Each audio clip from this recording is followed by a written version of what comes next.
Pada konten saya sebelumnya tentang bahaya khilafah bagi NKRI, kita telah mengetahui perbuatan orang-orang tertentu yang memanfaatkan agama untuk memuaskan hasrat seksualnya yang tidak terkendali dan liar itu, tapi dengan mengorbankan generasi penerus bangsa. Itu sangat mengerikan. Tetapi hal ini terjadi bukan hanya dalam dunia muslim, dalam kekristenan juga terjadi. Mereka menggunakan kekuasaan, kewenangan yang diberikan Tuhan sebagai pejabat gereja dan pendeta untuk melakukan kejahatan yang sama, yaitu memuaskan hasrat seksualnya dengan cara liar dan cara tidak sesuai dengan kehendak Tuhan, dan hal itu telah merusak generasi penerus gereja, generasi penerus bangsa. Kita akan melihat ulasan satu persatu. Tahun 2014, Paus Fransiskus mengatakan bahwa 1 dari 50 pastor adalah seorang pedofil.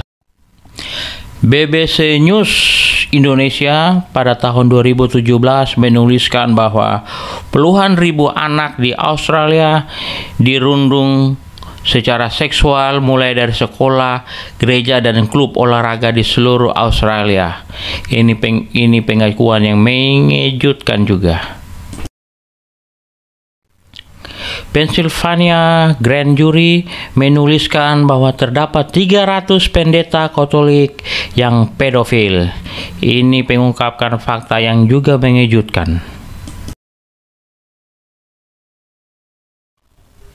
Data berikutnya dari BBC News tahun 2018 menuliskan terdapat ratusan pastor di Amerika yang telah melecehkan anak-anak ribuan orang secara seksual. BBC News Indonesia tahun 2018 menuliskan bahwa mantan Uskup Agung Australia ditahan dalam kasus pelecehan anak. Ini juga tak kalah mengejutkannya. Setelah mengetahui bahwa sebagian rohaniawan Katolik melakukan kejahatan yang sama seperti yang dilakukan oleh khilafah, Al-Qaeda, ISIS, dan Taliban, dan juga seperti yang dilakukan oleh pelaku pemerkosaan di Bandung, Cilacap, Tasikmalaya, dan Trenggalek, sempat terlintas dalam pikiran saya, apakah sebaiknya mereka dianjurkan untuk menikah saja? Jangan melarang mereka untuk menikah. Tetapi fakta selanjutnya menunjukkan bahwa itu bukan solusi yang terbaik, karena ada sebagian rohaniawan Protestan dan karismatik yang melakukan kejahatan yang sama juga.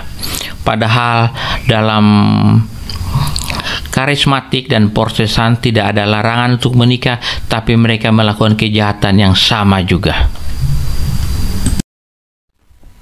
Juni 2018, seorang pendeta dari Gereja Sidang Roh Kudus Indonesia ditangkap karena diduga terlibat pemerkosaan dan pembunuhan seorang jemaatnya yang juga anak angkatnya sendiri. Terjadi di Deli Serdang.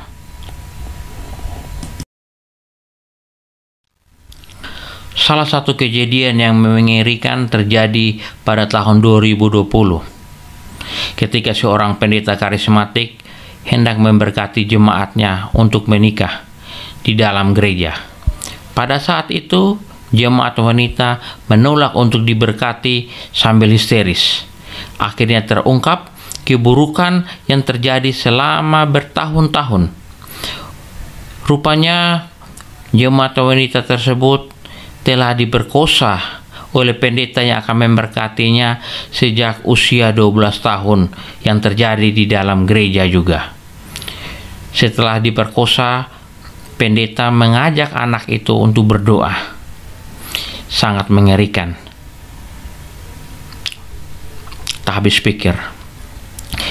Tapi perkosaan tersebut terjadi bukan kali itu saja. terjadi terus berulang-ulang kali selama 17 tahun kemudian. Sulit membayangkan. Tapi pada saat ini pendeta tersebut sudah divonis bersalah oleh pengadilan.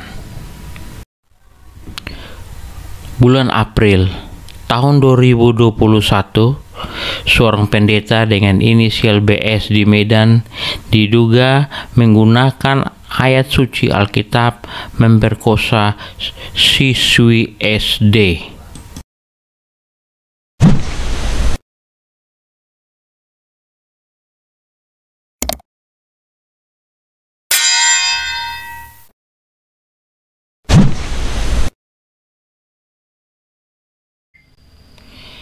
Kejahatan perkosaan seperti ini tidak terjadi dengan begitu saja atau datang secara tiba-tiba.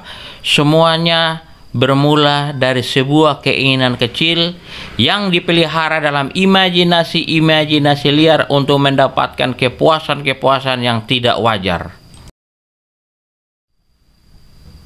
Untuk menikmati kepuasan yang lebih lagi, maka imajinasi liar tersebut diperkuat dengan nonton film porno dan terlibat pornografi. Akhirnya menjadi matang ketika ada kesempatan, lahirlah pemaksaan hubungan suami istri yang disebut dengan perkosaan. Jika tidak ada kesempatan, maka akan mencari berbagai macam cara kreatif untuk melakukan kejahatan perkosaan tersebut.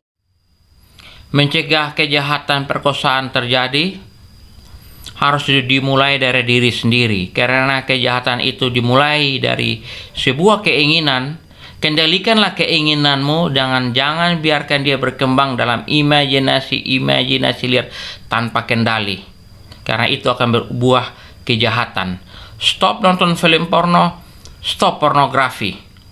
Sebaliknya, masuklah dalam komunitas-komunitas tertentu yang melakukan kegiatan-kegiatan positif. Bersama-sama dengan mereka, lahirkanlah ide-ide sederhana yang berguna dan berarti bagi banyak orang. Ini akan menolongmu dan menolong setiap kita dari kemungkinan-kemungkinan kejahatan yang bisa saja lahir nanti.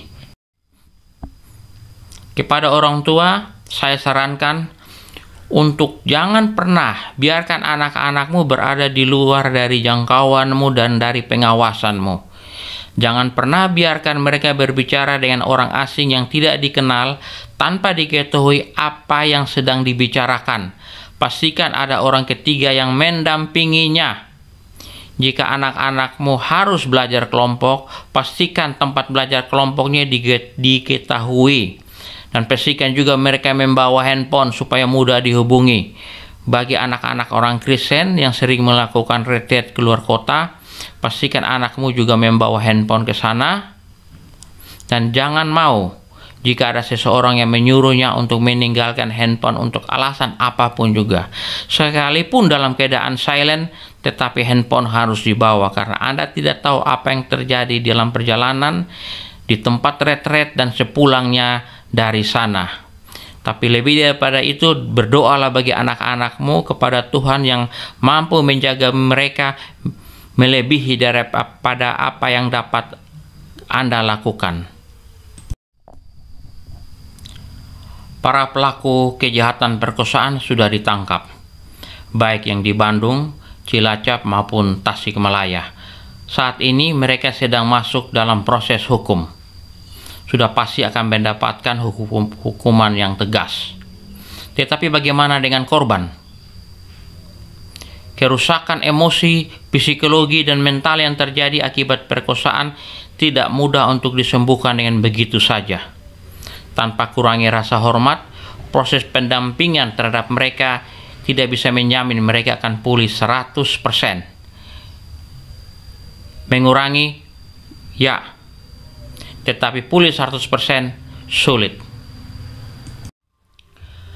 Karena itu, kepada pemerintah saya sarankan untuk menjadikan anak-anak kita ini, yaitu para korban perkosaan itu, menjadi duta korban perkosaan. Maksudnya, pemerintah harus mempersiapkan mereka, melatih mereka, kemudian melibatkan mereka untuk menolong korban perkosaan lainnya. Ini akan membangkitkan mereka dari keterburukan karena memiliki tujuan baru, yaitu menolong korban perkosaan lainnya. Mereka akan merasa berarti, berharga, yang akan memberikan mereka energi untuk pulih menuju 100%. Mohon pertimbangkan masukan ini untuk diterima. Terima kasih.